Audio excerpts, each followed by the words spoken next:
चलिए देखा जाए क्वेश्चन नंबर 8 में क्या दिया गया था, लिखा गया था integration of ax plus B whole into integration of लिखा गया था cx प्लस डी और लिखा गया था dx। रूट के अंदर के क्वांटिटी का और बाहर का देखा जाए डिग्री सेम है, यहाँ देखा जाए और यहाँ देखा जाए डिग्री सेम है, इसलिए आपको क्या करना होगा, सेम टर्म को क्रिएट करना होगा, यानी cx प्लस डी लिख दिया जाए। अब देखिए यहाँ पे ax लिखा होता था, तो इसे लिखने के लिए a बाई सी से मल्टीप्लाई किया जाए, तब आपको क्या करना पड़ेगा, माइनस ए डी बाई सी लिखना पड़ेगा, और साथ साथ क्या लिखा गया था b, तो b रहने दिया जाए, का होल इनटू लिखा सकता है cx प्लस डी का होल पावर 1/2 dx आ जाएगा। चलिए नेक्स्ट स्टेप में क्या किया जाए कि मल्टीप्लाई किया जाए, तो जब मल्टीप्लाई किया जाएगा तो क्या लिखा जा सकता है, मल्टीप्लाई करने के बाद लिखा जा सकता है integration a by C constant है, इसलिए मैं a बाई सी को बाहर कर लेता हूँ। तो a बाई सी को जब बाहर किया जाएगा तो क्या बचेगा यहाँ पर आपका देखा जाए तो हमारे पास बचा हुआ रिमेनिंग टर्म रहेगा cx प्लस डी का होल पावर लिखा जा सकता है 3/2 dx और इंटीग्रेशन का साइन। यहाँ पर अगर मैं बात करूं तो यहाँ से लिखा जा सकता है bc minus A D by सी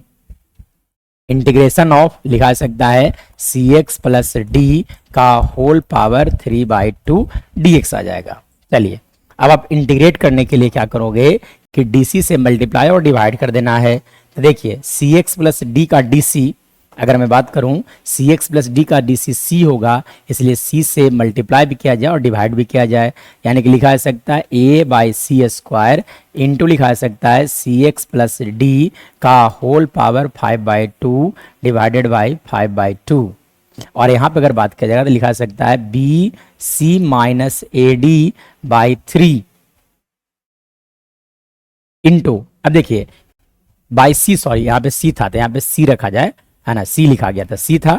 तो देखिए अगर मैं बात करूँ यहाँ से तो इसे डी सी, देखिए सी है तो सी से डिवाइड भी कर दिया जाए, यानी कि लिखा सकता है 1 है ना B C minus A D by C square into लिखा जाएगा आपका सी एक्स प्लस डी का पावर लिखा जा सकता है 5/5 लिखा जा सकता है 2 divided by 5/2 plus C, sorry यहाँ पे पावर 1/2 न था, पावर यहाँ पे लिखा है तो 1/2, यानी कि यहाँ पर लिख सकते हैं हम लोग 3/2 डिवाइडेड बाई लिखा जाएगा आपका 3/2। चलिए अब आगे बढ़ा जाए, देखिए जाए तो रेसिप्रोकल करके मल्टीप्लाई किया जाए, साथ साथ जो कॉमन टर्म है उसे बाहर निकाल दिया जाए। तो रेसिप्रोकल को रहते हैं यहाँ पे 2/5 लिखा है, यानी कि यहाँ से कॉमन लिया जा सकता है 2/c स्क्वायर, कॉमन हो जाएंगे। तो यहाँ पर साथ साथ देखिए सी एक्स प्लस डी यहाँ भी लिखा गया है, सी एक्स प्लस डी यहाँ भी लिखा गया है, इसलिए मैं यहाँ से कॉमन लेता हूँ सी एक्स प्लस डी का पावर 3/2। चलिए तब कॉमन लेने के बाद यहाँ पे क्या बचेगा, a बाई लिखा जा सकता है c x plus d, sorry a into लिखा सकता है c x plus d divided by हो जाएगा आपका 5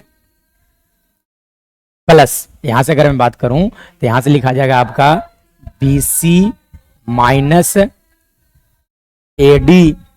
बाई 3 और यहां से लिखा जाएगा आपका c लिखा जा सकता है। तब आप क्या करो, एलसीएम ले लिया जाए, तो एलसीएम लेने के बाद है ना फाइनली हमारा वैल्यू आ जाएगा, एलसीएम लेने के बाद हमारा फाइनली वैल्यू आ जाएगा 2/c स्क्वायर इंटू सी एक्स प्लस डी का होल पावर 3/2। 15 एलसीएम लिया जाएगा तो यहाँ से लिखा जाएगा आपका 3ac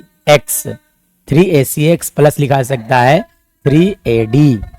और 5 से मल्टीप्लाई होने के बाद यहाँ लिखा जा सकता है 5bc minus 5ad plus c हो जाएगा, मतलब तो लिखा जा सकता है 2/15c स्क्वायर इंटू सी एक्स प्लस डी का पावर 3/2, पावर 3/2 यहाँ लिखा गया है इंटू यहाँ पे अगर बात करूं तो 3ac 3ad 5ad minus 2ad plus लिखा जा सकता है 5bc प्लस c, यही हमारा सही आंसर होगा। अब